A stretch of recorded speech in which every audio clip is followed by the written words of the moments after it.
Le sous-thème de cette quatrième partie s'intitule « Voici l'agneau de Dieu qui ôte le péché du monde ». Et nous venons de lire Jean chapitre 1er, le verset 29. Par la grâce de Dieu, nous avons eu à expliquer cette présentation de Jean le Baptiste. Alors, nous continuons toujours à expliquer l'expression « Voici l'agneau de Dieu ». C'est une présentation qui est riche en connaissances, en révélations, en paroles. L'expression ou la présentation « Voici l'agneau de Dieu qui ôte le péché du monde » est une question posée environ 2000 ans. Cette question qui était posée a duré pendant 2000 ans jusqu'à Jean-Baptiste. Je dis bien 2000 ans. Alléluia. Disons Amen.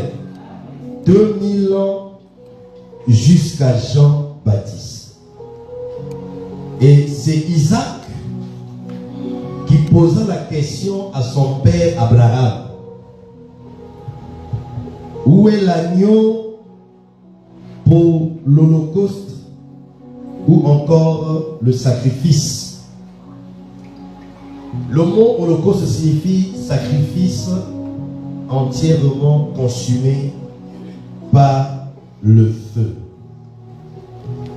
Et quand Isaac posa la question à son père, voici la réponse dans Genèse chapitre 22, versets 7 à 8. Genèse 22. Lisons la parole du Seigneur encore. Alors Isaac, parlant à Abraham, son père, dit: Mon père. Il répondit: Me voici. Mon fils. Isaac reprit: Voici le feu, voici est le bois. Mais où est l'agneau pour l'holocauste? Abraham répondit: Mon fils, Dieu se pourvoira lui-même de l'agneau pour l'holocauste.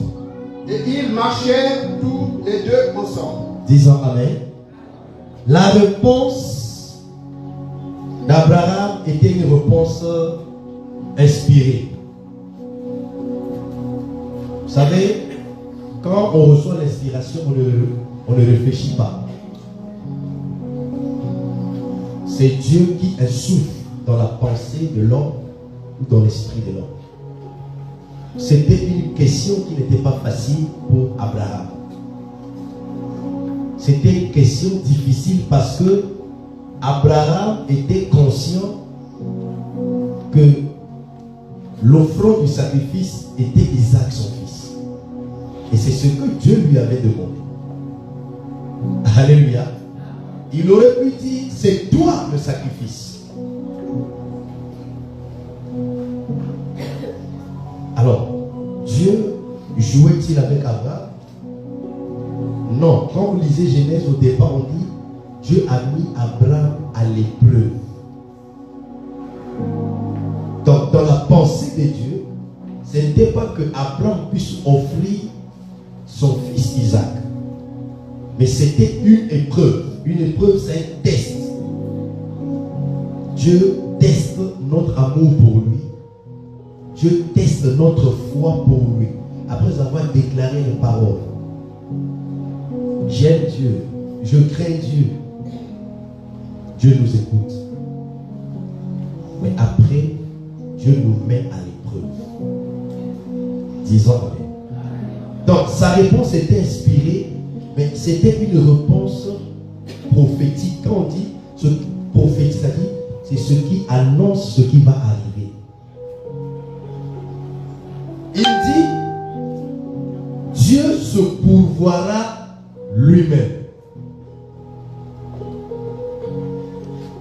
Abraham n'a pas dit: il se peut que éventuellement Dieu se pourvoira. Non, ce n'était pas une probabilité, mais une affirmation. Donc c'est pas pour rien que Dieu dans sa souveraineté, élève Abraham comme étant le père dans la foi. Parce qu'il avait la foi, il avait la certitude que Dieu se pourvoira. En toute expression, Dieu va s'arranger pour pourvoir. Et je dis à quelqu'un ce matin, Dieu va s'arranger pour pourvoir à tes besoins. Dans toute expression, Dieu veillera à ce que l'agneau soit pourvu. Je dis à quelqu'un ce matin, Dieu est en train de veiller jusqu'à l'exaucement te concernant. Et s'il te plaît, j'attire ton attention. Alléluia. L'homme veille, Dieu aussi veille. Mais sauf que l'homme en veillant peut somnoler.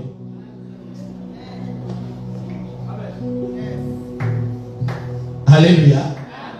Alléluia. La sentinelle est censée veiller, mais la sentinelle peut somnoler parce que c'est un être humain. Même le chien somnole ou dort parce que ce n'est pas un être humain, mais un être vivant. Seul Dieu ne sommeille ni ne dort. Si Dieu peut sommeiller, c'est fini, le monde va s'arrêter. Disons amen. Alléluia. Donc c'était une réponse bien aimée prophétique et c'était une réponse de foi. Il y avait des questions que mon épouse me posait il y a 20 ans. Mais après les années, elle ne me pose plus ces questions. Alléluia. C'était tout à fait normal à cette époque par rapport à la condition de vie, par rapport à la responsabilité d'un époux ou bien d'un père dans la famille, dans le foyer. Et la réponse que je donnais, c'était une réponse aussi affirmative. Alléluia. Et je prie pour que s'il y a des questions qui te dérangent, que Dieu te fasse grâce, que la réponse soit donnée pour que tu ne sois plus dérangé par les questions. Parce qu'il y a des questions qui dérangent. Disons amen. Et si tu n'as pas la maturité, tu n'as pas le fruit de l'esprit, ça conduit à la nervosité. Et souvent l'homme dans le foyer s'énerve pour échapper à la circonstance. Et retenez que la femme pose beaucoup de questions. Et si tu veux te marier, prépare-toi. Alléluia. Il ne faut pas échapper. Si on échappe, c'est de l'irresponsabilité. Disons amen. Isaac, qui posa la question à son père, est le type d'Adam qui cherchait l'agneau. C'est le type d'Adam qui pose la question, qui cherche l'agneau pour le salut. Nous le disons pourquoi? Parce que Adam n'a vu que la peau de l'animal, mais Adam n'a pas vu l'animal. Genèse 3, 21. Adam n'a vu que la peau de l'animal. L'Éternel Dieu fit à Adam et à sa femme des habits de peau, et ils les ont revêtis. Alléluia. Pendant que l'Éternel était en train de fabriquer l'habit, Adam et Ève n'étaient pas présents.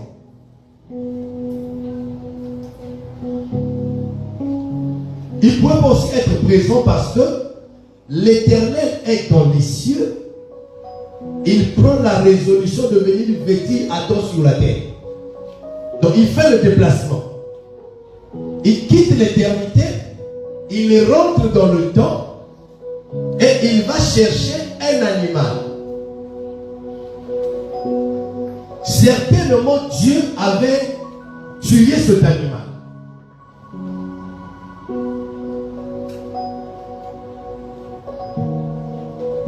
Parce que tu ne peux pas vendre la peau d'un loup sans la voir. En d'autres termes, il ne pouvait pas avoir la peau de l'animal sans égorger ou tuer l'animal. Nous sommes d'accord? Alléluia. Et pendant qu'il était descendu, Adam et Ève ne le savaient même pas d'où il ne pouvait pas être présent. Il tue l'animal et il a fabriqué des habits, ce que l'Écriture dit. Il est venu vêtir Adam et Ève. Donc Adam n'a pas vu l'animal. Non seulement il n'a pas vu l'animal, il n'a pas aussi vu le sang, ni la chair. Il n'a vu que la peau. Donc le fait que Adam n'a pas vu l'animal, c'était une préoccupation pour lui. Quoi qu'il avait le vêtement, il n'avait pas vu l'animal. Donc Isaac était dans la peau d'Adam. Où est l'agneau? Où est l'animal pour le sacrifice? Et nous disons que cet animal, c'était l'agneau.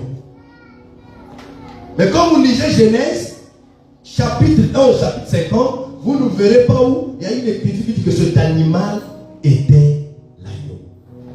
Mais qu'est-ce qui nous amène à dire que cet animal c'était l'agneau? C'est là où nous disons que l'écriture interprète l'écriture. Est-ce qu'on peut lire l'écriture pour identifier cet animal? Lisons la parole dans Proverbe 27-26. Les agneaux pour te vêtir. Merci. Les agneaux pour te vêtir. Ici, l'agneau est pourvu pour faire quoi? Pour vêtir. Pour vêtir. Disons amen. Et dans Genèse 3, 21, qu'est-ce que Dieu a fait? Il a habillé Adam et Ève. Et l'écriture dit que l'agneau est fait pour faire quoi? Pour vêtir. C'est dans ce contexte-là, nous disons que cet animal, c'était l'agneau. Disons amen. Amen. Disons encore amen. Et nous continuons en disant que le péché d'Adam n'avait jamais été ôté, mais couvert. D'où l'écriture dit, il a fait des habits de peau, il a vêtu Adam et Ève, il les a couverts. Le péché d'Adam n'avait jamais été ôté. Pourquoi le péché d'Adam n'avait jamais été ôté? Parce que ce n'était pas encore le temps de la manifestation de l'agneau de Dieu qui ôte le péché du monde. Disons amen. Pourquoi le péché d'Adam n'était pas ôté? Parce que seule la peau ne suffit pas.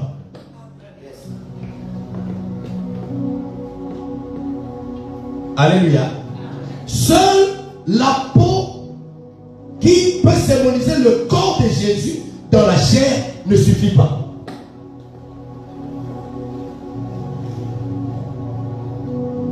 Supposons que Jésus avait vieilli jusqu'à sa mort, mais pas la mort à la croix, le monde n'allait jamais être sauvé aujourd'hui. Alléluia. Pour qu'il y ait salut, il faut la peau, il faut la chair, il faut le sang.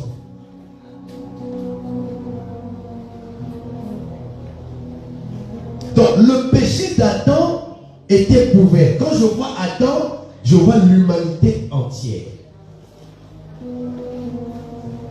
Et le fait que l'agneau n'était pas encore pourvu, l'humanité entière était dans les pleurs. D'où Jean est en train de pleurer dans Apocalypse 5. Parce que personne ne fut trouvé ni dans le ciel ni sur la terre pour regarder d'abord le livre et rompre les sceaux. Comme il n'y avait personne, il était en train de pleurer. Jean qui pleure, c'est l'image de l'humanité qui est en train de pleurer son salut, sa délivrance. Mais heureusement, il entend la voix. Le lion de la tribu de Juda a vaincu. Et quand il s'approche, au lieu de voir le lion, il voit l'agneau. Disons Amen. Disons encore Amen. Donc le péché était couvert. La couverture du péché n'était pas la tolérance du péché. Mais c'était quoi? On peut lire Proverbe. Proverbe 10 et 12, nous lisons. La haine excite des querelles, mais l'amour couvre toutes les fautes. L'amour Couvre toutes les fautes. Couvre toutes les fautes.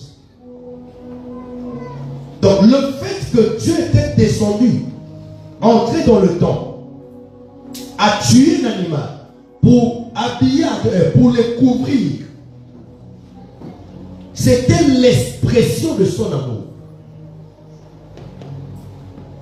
Alléluia. Alléluia.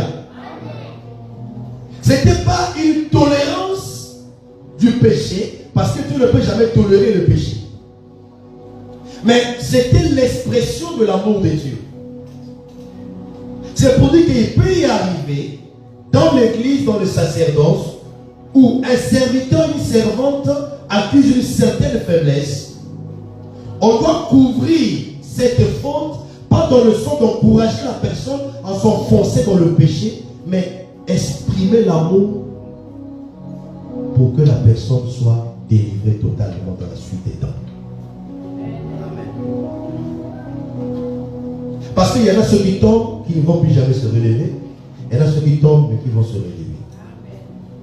Tout l'Écriture dit, le juste tombe 7 fois, mais l'Éternel le relève toujours. Disons Amen. Disons encore Amen. C'était l'expression de l'amour de Dieu. D'où l'enseignement est capital pour comprendre le parler de Dieu et le dire de Dieu. L'enseignement est important pour comprendre les actes que Dieu pose. Ce sont des actes significatifs. Tout l'acte qu'il posa, en les habillant, il les a couverts.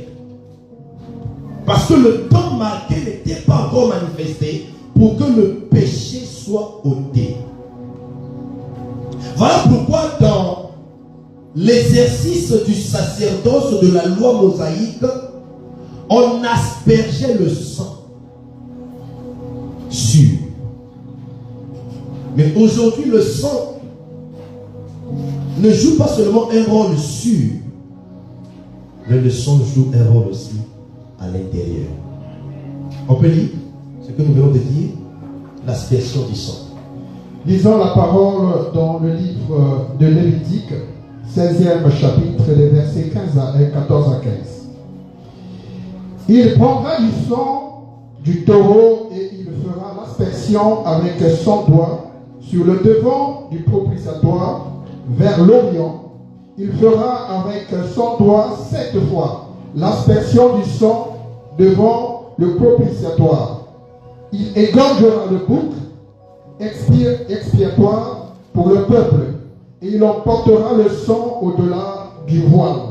Il fera avec le sang comme il fera avec le sang comme il a fait avec le sang du taureau.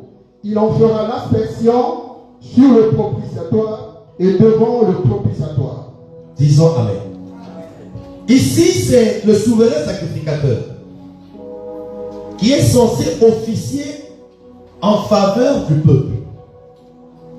Et dans le contexte, il y a 2 animaux.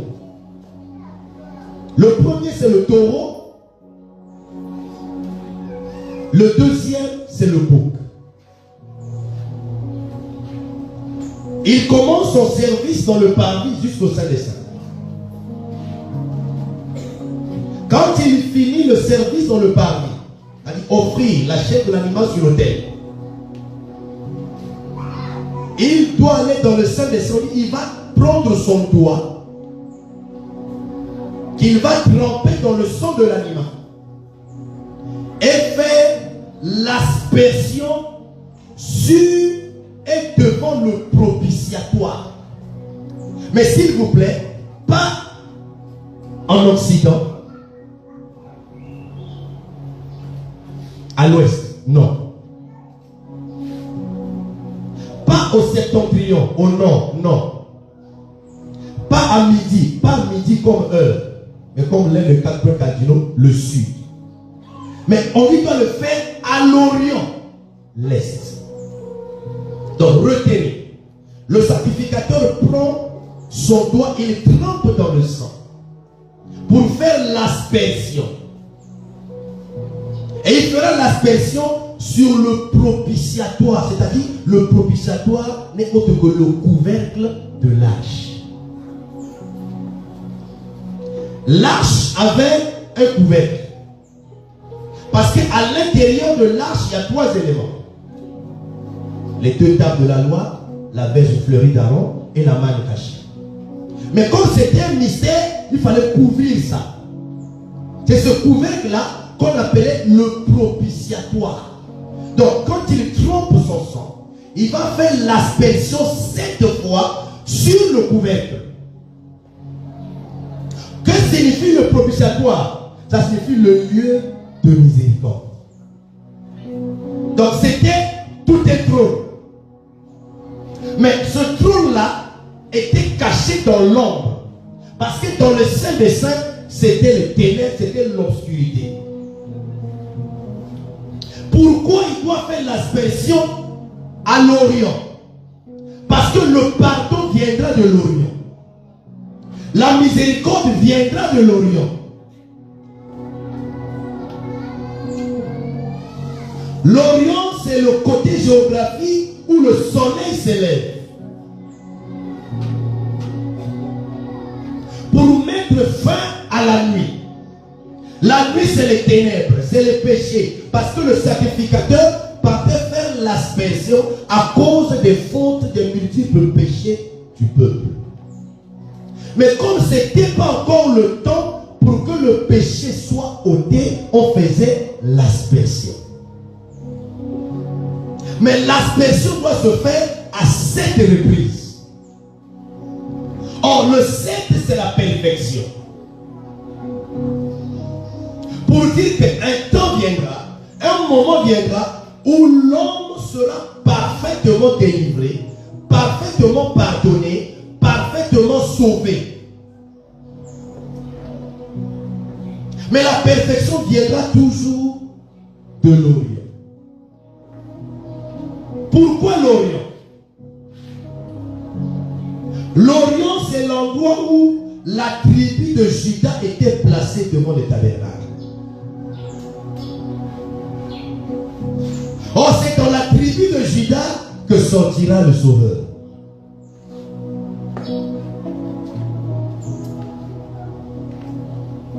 Pourquoi l'Orient? C'est là où il y a la tribu de Juda. Le 4e fils de Jacob. On n'a pas placé Ruben à l'Orient. On n'a pas placé Siméon à l'Orient. On n'a pas placé Lévi à l'Orient. Mais on a plutôt placé Juda à l'Orient. À l'est.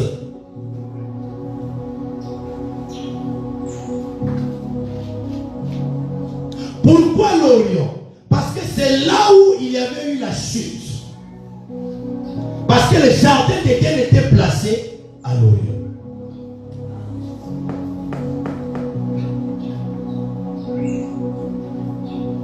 Quand le soleil s'élève, cela annonce une naissance.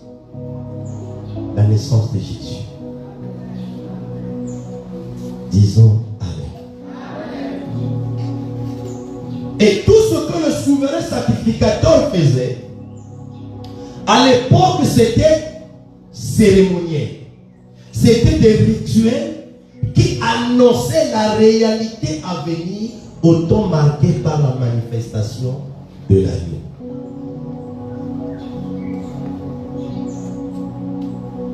Donc le fait asperger le sang sur le propitiatoire, c'est pour que le peuple puisse obtenir miséricorde par la présence du couvercle de l'arche appelé propitiatoire, qui signifie le lieu de miséricorde. D'où aujourd'hui, Hébreu nous dit, approchons-nous devant son trône de grâce, là où il y a la miséricorde et le secours en cas de besoin. Or, c'est devant le trône qu'il y a la miséricorde. Pour dire que le propitiatoire qui était le couvercle dans l'ombre, c'était tout un trône de miséricorde. Mais c'était une miséricorde qui couvrait le péché, mais qui ne pouvait pas ôter le péché, parce que le temps de la manifestation de l'agneau qui ôte le péché n'était pas encore arrivé. Voilà des enseignements fondamentaux que l'Église est censée recevoir, connaître et expérimenter. Disons Amen. Disons encore Amen. Jean le Baptiste, en présentant Jésus comme étant l'agneau de Dieu qui ôte le péché du monde, voulait tout simplement dire, voici le temps est en fait arrivé pour que le péché soit vaincu pour le salut de l'humanité. Parce que dans toute l'ancienne alliance, le péché n'était pas vaincu. Pourquoi? Parce que personne ne fut trouvé digne.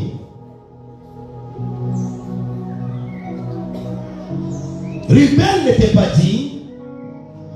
Siméon n'était pas digne. Lévi n'était pas digne, les trois. C'est là où nous les associons à la loi, aux prophètes et aux psaumes. La loi, les prophètes et les psaumes incarnent une dispensation tout le temps de la loi où le péché ne pouvait être vaincu. Celui qui viendra vaincre le péché, c'est Judas. Le véritable Judas, c'est Jésus. Pourquoi c'est Judas? Parce qu'on ne peut pas vaincre le péché pendant 3 ans.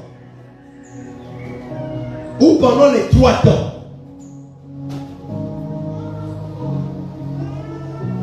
Parce que c'est un péché générationnel. Or, la malédiction prendra fin à la 4e génération.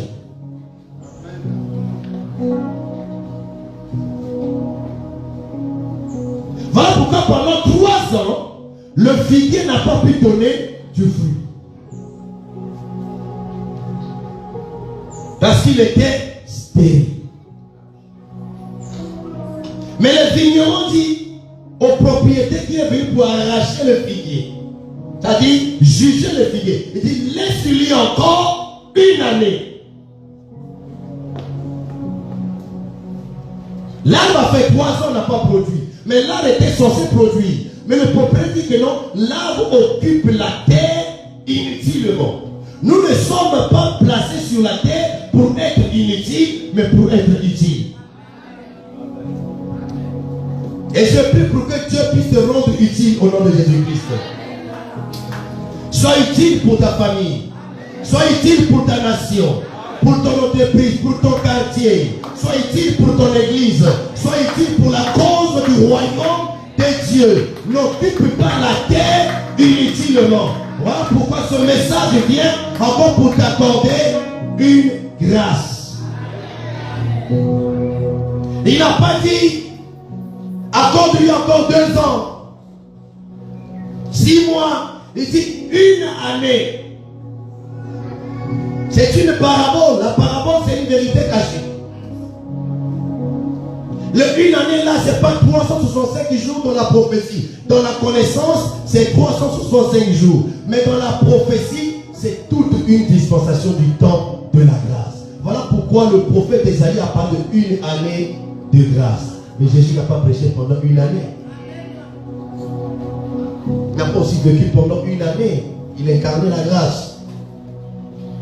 Jésus n'est plus dans la chair aujourd'hui, mais le temps de la grâce continue. Disons Amen. Disons Amen.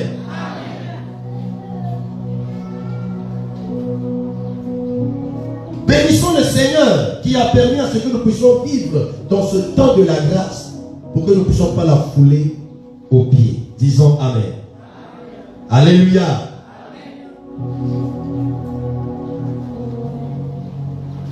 Il dit, voici l'agneau de Dieu. D'où vous constatez, on repart dans Genèse 3, 21. C'est Dieu lui-même qui avait pourvu à la peau pour Adam et Ève. Et Abraham vient renchérir, Dieu se pourvoira lui-même. On y arrivera si Dieu le permet le dimanche prochain. Pour dire que cet animal ne veut pas venir de l'homme, mais de Dieu. Le taureau et le bouc que le souverain sacrificateur offrait, ça venait du peuple. C'est le peuple qui offrait pour le pardon de péché. Voilà pourquoi le péché ne peut pas être ôté, mais nouvelle. Donc, prenons des exemples que Salomon a eu 1000 femmes. David a fait ceci. Abraham a fait ceci. Le péché n'était pas ôté. Dans notre génération, il n'y a pas d'excuse. Leur temps était différent de notre temps. S'il vous plaît, il n'a pas dit voici l'agneau de Dieu qui ôte le péché d'Israël, qui ôte le péché du quartier, qui ôte le péché de la commune, qui ôte le péché de la ville, du village, qui ôte le péché du continent. Mais le péché de l'humanité entière. Et il n'était pas venu ôter le péché en son temps. Ôter le péché pour tous les temps. Même ceux qui n'étaient pas encore nés, à l'époque, quand il faisait la présentation, toi et moi, nous n'étions pas encore nés. Disons Amen. C'est lui qui avait le pouvoir d'ôter le péché. Voilà pourquoi quand le sacrificateur finit le service dans le Saint des Saints, il doit revenir dans le parvis, appliquer encore le sang sur les cornes de l'autel. Or, l'autel était carré, donc 4 coins, donc 4 cornes. Et les cornes parlent de la puissance. Et cela cachait le pouvoir de la grâce. Si tu comprends le pouvoir de la grâce, tu ne seras pas inquiété même dans le domaine du combat spirituel. Disons Amen. Seul Jésus avait le pouvoir d'enlever le péché. Voilà pourquoi dès son annonce sur sa naissance, écoutez ce que l'ange Gabriel a dit. Lisons la parole dans le livre de Matthieu, premier chapitre, verset 21. Elle enfantera un fils, et tu lui donneras le nom de Jésus. C'est lui qui sauvera son peuple de ses péchés. Disons Amen. Disons Amen. Ça, c'est l'ange Gabriel qui est un ange messager. Gabriel qui signifie la force de l'Éternel.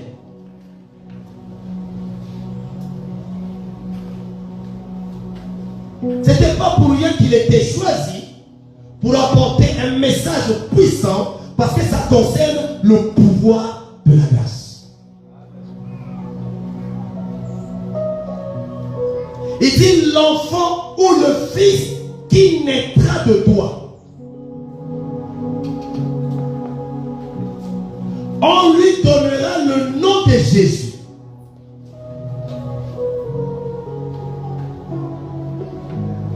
Et la suite explique le sens du nom de Jésus. Car c'est lui.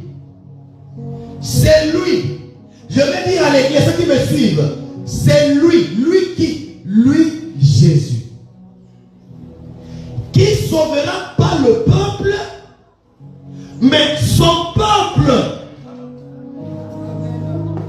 de ses péchés. Jésus n'était pas né, Jésus n'était pas manifesté pour venir sauver un peuple, pour venir sauver le peuple, venir sauver son peuple. Dieu a son peuple depuis l'éternité.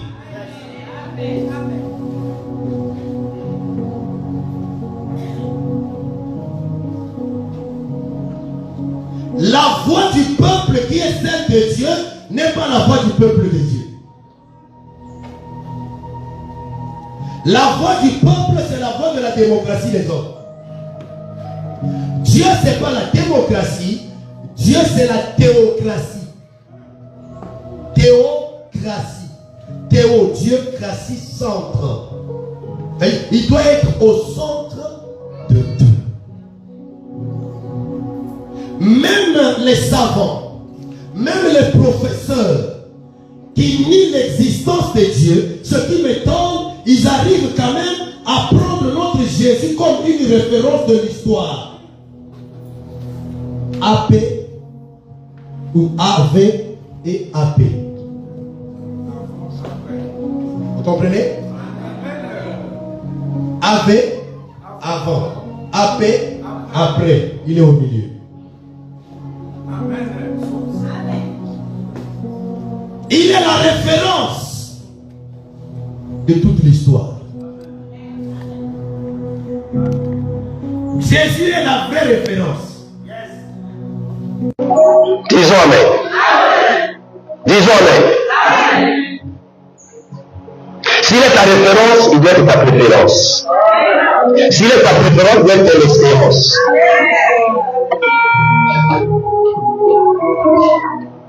Disons Amen.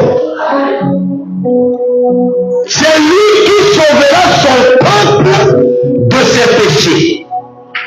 Pour dire que le nom là qu'on donnera, c'est un nom salutaire. Disons Amen.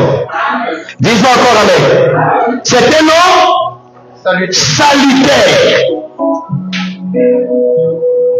Le nom de Jésus, c'est un nom qui est lié à la rédemption, au rachat, durant tout le temps de la grâce. Mais sauf que Jésus ne peut pas sauver s'il n'est pas le Christ. Parce qu'avant lui, il y avait des noms des gens qui portaient le nom de Jésus. Par exemple, le Nouveau Testament nous parle de Bar Jésus et de Jésus Justice.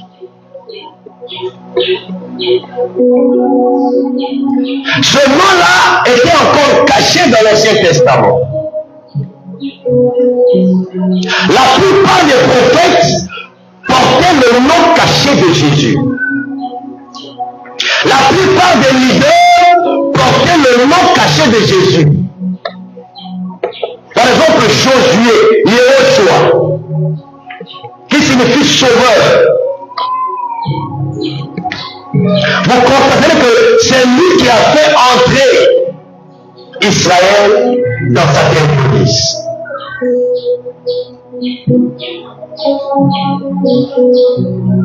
Alléluia. Mais pour que Israël entre dans sa terre promise, Moïse doit mourir. Si Moïse ne meurt pas, Israël n'entrera pas dans sa terre promise. Moïse qui doit mourir, c'est le corps de Jésus.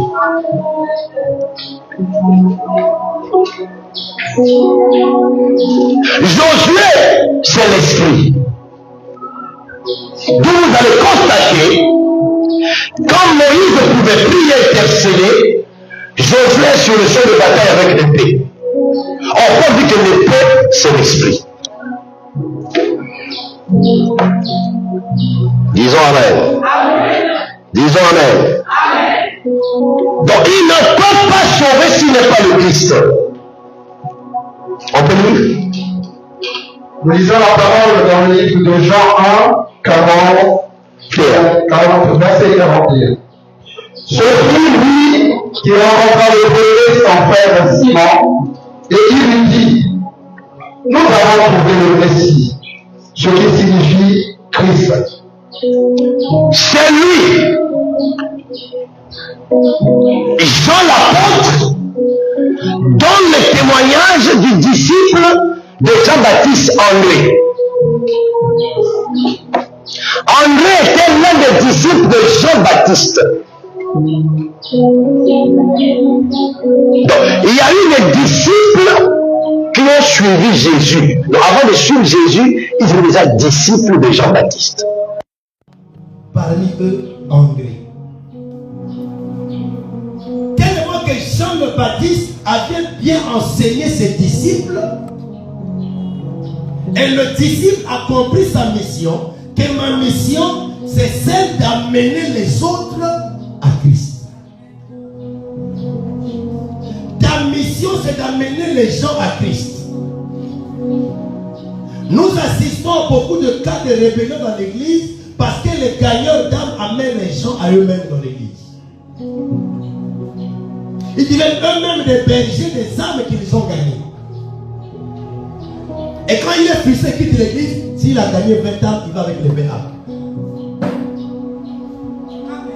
Tu n'as jamais été un disciple. Et quand il va vers Simon, son frère, il dit, nous avons trouvé le Messie. C'est-à-dire, le Christ. Amashia. Le oint. Si tu as utilisé le verbe trouver, c'est qu'on le cherchait. Amen.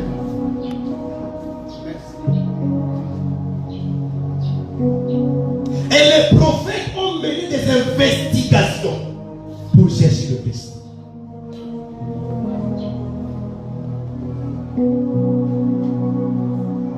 Le Messie tant attendu.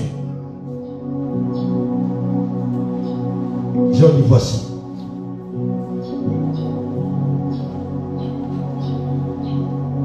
Jésus, Yehoshua, sauveur, Dieu sauveur. Mais s'il reste Jésus, l'homme n'obtiendra jamais le salut.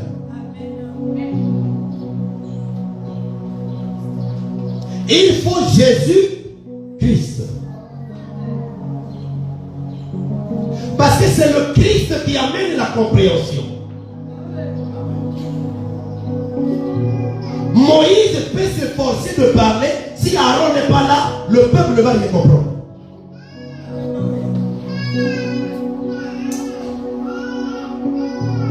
Or, Aaron qui signifie éclairer, la lumière. Donc Aaron éclaire Moïse. Moïse c'est Jésus, Aaron c'est le Christ.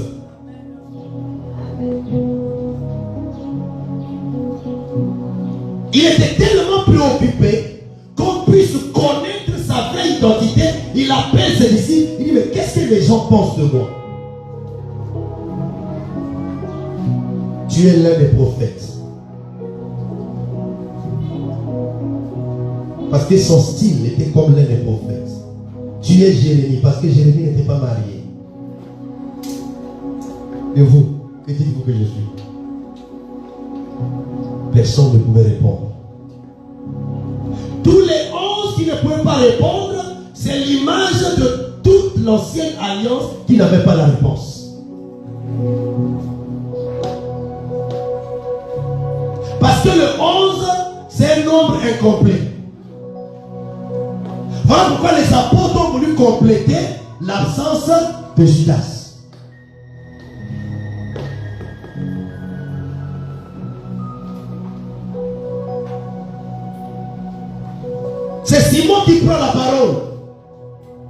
Il dit, tu es le Fils du Dieu vivant. C'est qu'il y a les fils du Dieu mort. Il dit, Simon, ce ne sont pas le sang et la chair qui t'ont révélé cela. On ne peut pas connaître la personne de Christ au moyen du sang et de la chair. Ne perdez pas votre temps à faire des débats sur la divinité de Jésus devant les païens. Parce que la mission de l'Église, ce n'est pas d'organiser des débats. C'est d'annoncer Jésus, le sauveur à l'humanité, qui vient ôter le péché et non qui vient créer des débats.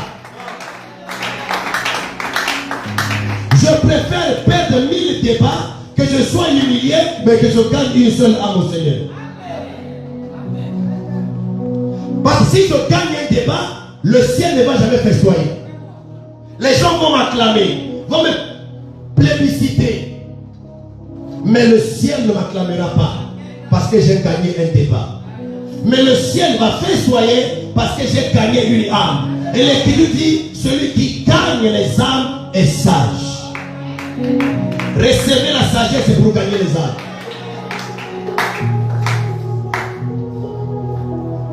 Donc il ne peut pas sauver s'il n'est pas le Christ, c'est-à-dire le roi. La personne ouette, consacrée par Dieu. Disons Amen. Matthieu. Lisons la parole dans le livre de Matthieu 1 et 16e verset.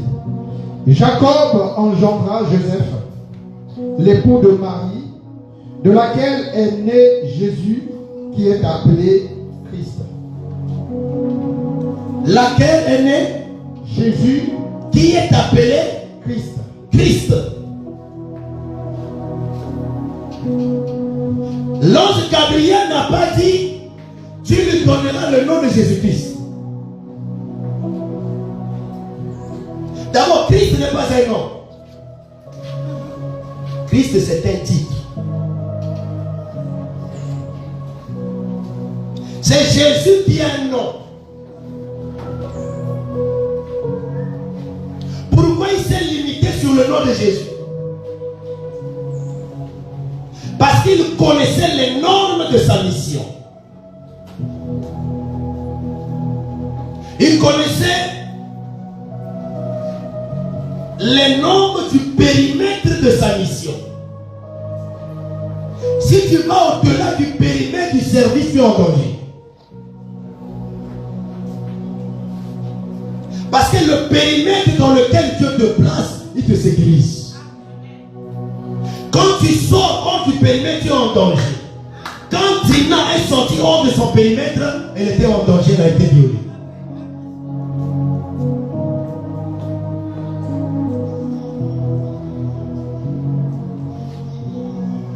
Quand Adam et Ève sont sortis hors de leur périmètre dans le jardin, ils ont connu la suite. On les a chassés du jardin.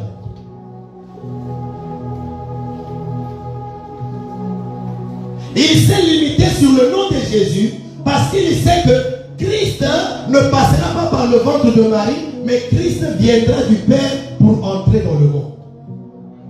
D'où Hébreu dit Christ entra dans le monde. Voilà pourquoi l'Esprit ne pouvait pas descendre sur Jésus dans le ventre de Marie. Mais l'Esprit devait descendre sur Jésus dans le Jourdain après la présentation de Jean-Baptiste. Voici l'agneau de Dieu qui ôte le péché du monde.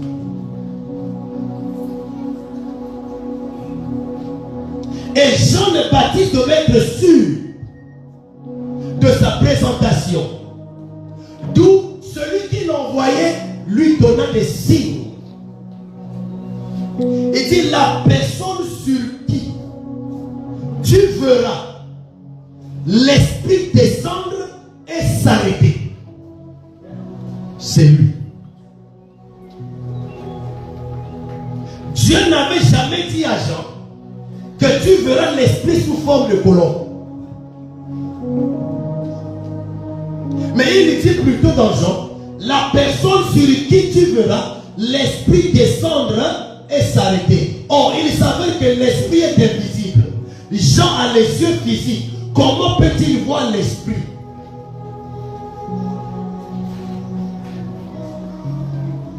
Donc, pour identifier la présence de l'esprit sur la personne de Jésus, l'esprit doit prendre une forme corporelle. D'où l'esprit va prendre expressément la forme de la colombe. Parce que la colombe est caractérisée par l'innocence. L'agneau devait être innocent, sans tache, sans défaut. La colombe est caractérisée par la pureté. Voilà pourquoi au départ, Noé n'a pas envoyé la colombe, mais Noé a envoyé le corbeau.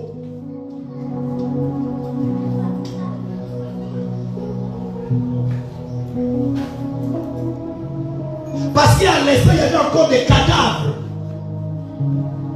L'impureté. Les corbeaux peuvent atterrir là où il y a les cadavres. Mais pas la colombe. Parce qu'elle est caractérisée par la pureté, d'où sa couleur blanchâtre.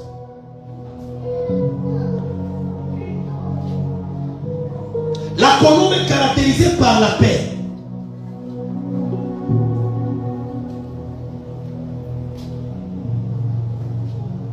Voilà pourquoi Isaïe a dit, non seulement il est le Père éternel, il est l'admirable conseiller, il est le prince de paix. Parce qu'il est venu faire dans sa mission la paix avec Dieu, avec l'homme.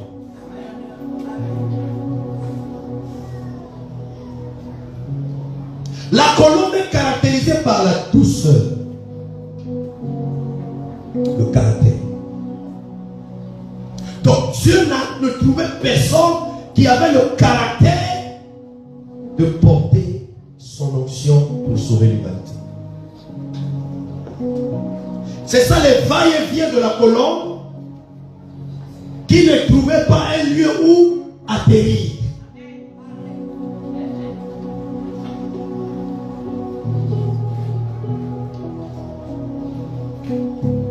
Le seul lieu que la colombe avait trouvé, c'était sur l'arbre. Et ce arbre-là, c'était l'olivier. Oh, l'olivier est lié à l'onction. L'olivier, c'est tout un homme, c'était le Christ.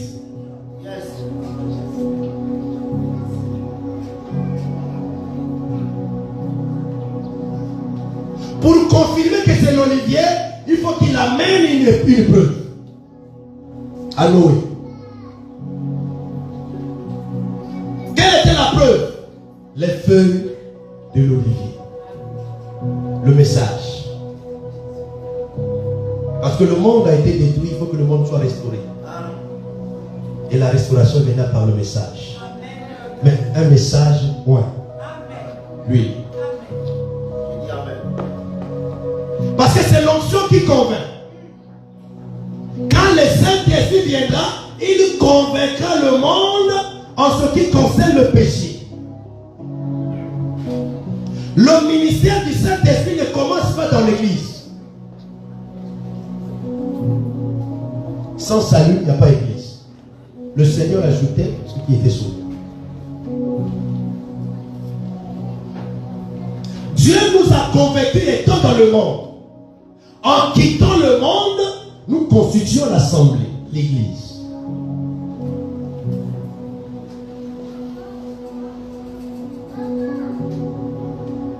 La première des choses qu'il faut comprendre sur le nom de Jésus, c'est le salut.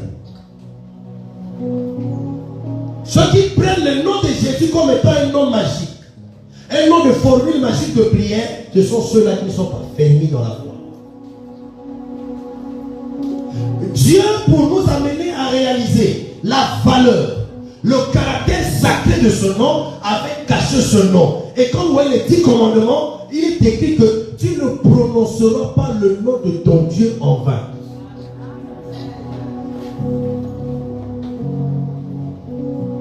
Les écrits de l'ancienne alliance étaient écrits avec des plumes. Par rapport à l'évolution de l'époque, les stylos n'existaient pas. C'était des plumes. Des plumes des oiseaux qu'on mettrait dans l'encre et qu'on écrivait. Et quand l'écrivain arrivait, le scribe arrivait pour écrire le nom de Jésus, il ne doit pas utiliser la même plume. Il va prendre une nouvelle plume pour écrire un nom imprononçable.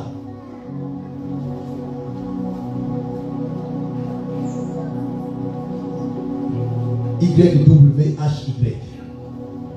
Qu'on a transcrit en Jéhovah en ajoutant des lettres, l'éternel. Et quand il finit d'écrire le nom là, qu'on ne peut pas prononcer, il doit jeter la plume. Donc à chaque fois, s'il va écrire le nom de Dieu à l'époque, 1000 fois, il a utilisé 1000 plumes. Mais le reste des écrits, il continue avec la même plume. Mais le nom imprononçable, il doit prendre une nouvelle plume, tremper dans l'encre, écrire et jette. Pour faire respecter le caractère sacré de ce nom. Pourquoi nous ne voyons pas la puissance de la grâce? Parce que nous utilisons mal le nom de Jésus. Dans les chansons, dans les prières.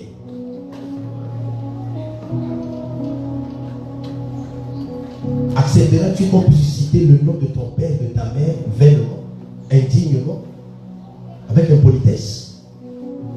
Et c'est ce que nous faisons. Des humoristes qui font des humours avec la Bible, avec les pasteurs, avec le nom de Jésus, et nous suivons, nous rions. On se moque même du nom de Jésus, avec les TikTok, avec tout ce que vous connaissez. C'est un nom lié à la rédemption. D'où là, il dit, c'est lui qui sauvera son peuple. Donc en le présentant, dit que voici la personne qui détient le pouvoir d'enlever le péché.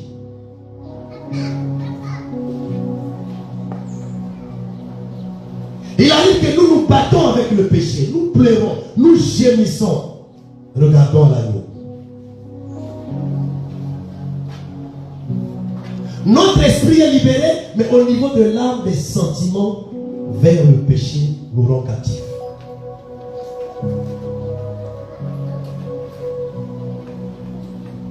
Mais il est venu ôter. Le verbe ôter, c'est une action violente. Voilà pourquoi, avant de présenter l'agneau, on présente les lions, acte de violence. Voici les notes de Judas, il a vaincu. C'est une action de violence. Il fallait ôter cela de force.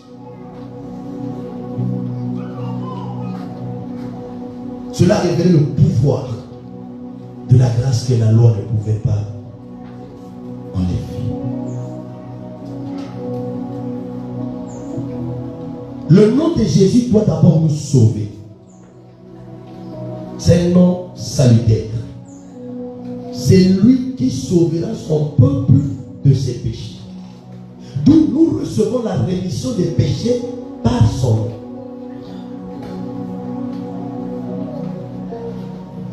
Avant de porter le nom de Jésus, nous avons porté des noms familiaux.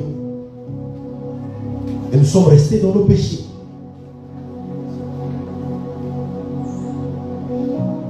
Mais seul l'héritage de ce nom, puissant, accompagné de l'onction, nous détache, nous libère du péché. Voici l'agneau de Dieu qui ôte le péché du monde, qui ôte le péché de l'humanité. Pour ceux qui étaient à l'époque, pour ceux qui n'étaient pas encore nés, nous sommes nés aujourd'hui. mais ceux qui ne sont pas encore nés avant son retour.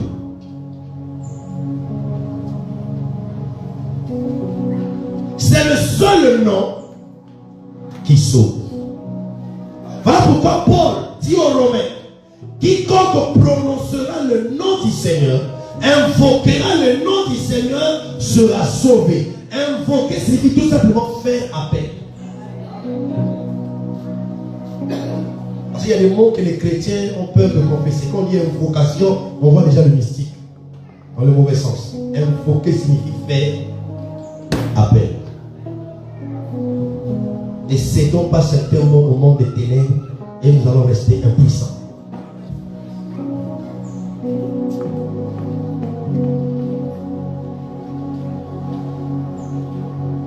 Combien d'enfants de Dieu ont des témoignages sur le nom de Jésus?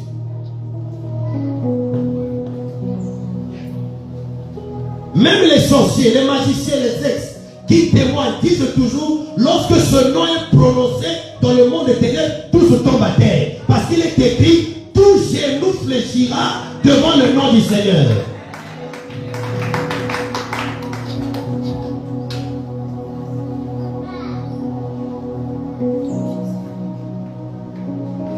On nous donne le témoignage d'un grand imam qui a raté l'accident à Brazzaville, à Poto-Poto.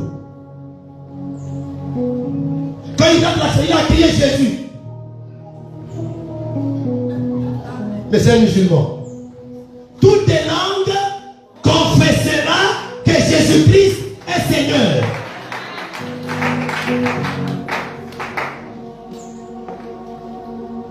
Alléluia.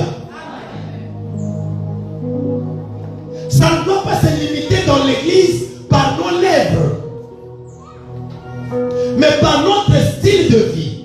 Au moyen des résultats du pouvoir de la grâce, ceux qui nous entourent, qui ne croient pas à l'évangile, doivent arriver à confesser la seigneurie de Christ.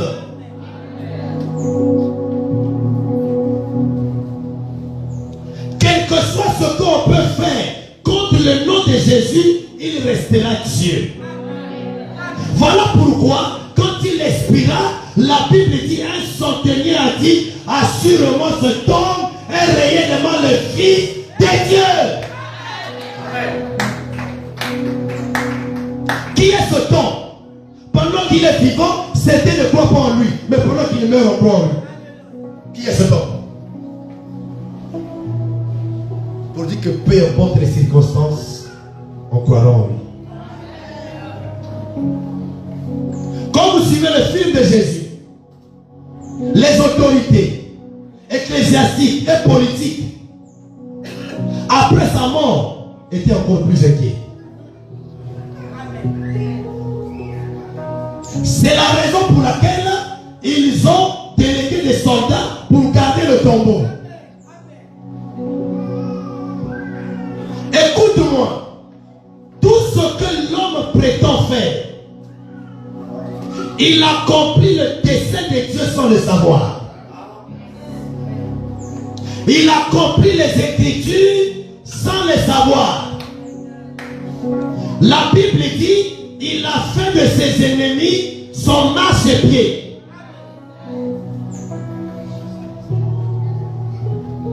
Et les soldats qui gardaient son tombeau étaient les ennemis de Jésus.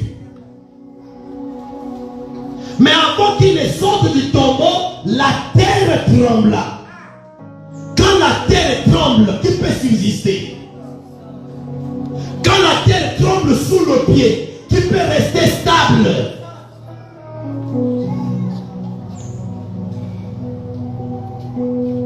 On dit qu'un ange a été dépêché depuis l'éternité, il est descendu, il est rentré dans le temps, l'ange a roulé la pierre. Pendant que je parle ce matin, par le pouvoir de la grâce, s'il y a une pierre qui a été placée devant ta maison, ta destinée, ta santé, ton foyer, ton mariage, ton entreprise, tes projets, la pierre est roulée, la pierre est roulée, la pierre est roulée, la pierre est roulée. De la même manière qu'il est sorti libre et vainqueur, toi aussi, par le pouvoir de la grâce, tu sors ce matin libre et vainqueur.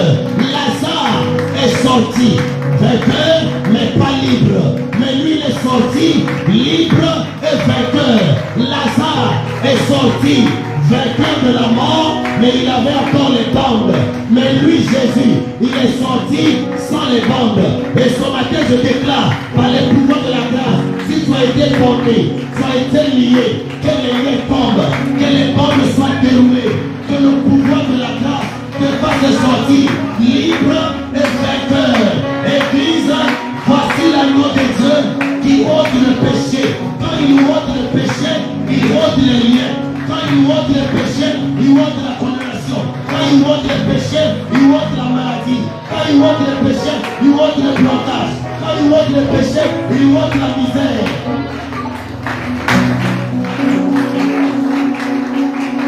Dans cette atmosphère, est-ce qu'on peut prier? Céleste, pour ceux qui ici, prenons quelques temps de prière, afin que cette onction de Christ, en la personne de Jésus, manifeste le pouvoir de la grâce. Saisis sa parole, saisis sa présence, que le Saint-Esprit vous remplisse ce matin. Que ceux-là qui me suivent, peut-être à la maison, paralysés, à la véranda, là où tu es, lève-toi et sois guéri par le pouvoir de la grâce. Tu es sourd, là où tu es, que tes oreilles s'ouvrent. Tu es muet là où tu es, que ta langue soit déliée. Tu es aveugle, recouvre la vie par le pouvoir de la grâce. Tu es impatient, ton mari qui est malade. Le pouvoir de la grâce le localise dans le son de là où il est. Il reçoit la guérison maintenant au nom de Jésus. Tu as besoin du salut. Tu as besoin du salut. Que le Saint-Esprit t'accorde le salut. Au moyen de la conversion de ton cœur. De recevoir cette grâce au nom de Jésus. Le contrôle. Chaque situation que le Saint-Esprit fait le contrôle. qui trouble mes pensées. Quelle que soit l'heure où vous recevez, où vous allez, le Saint-Esprit prend le contrôle. Je dépose que tes vives eaux,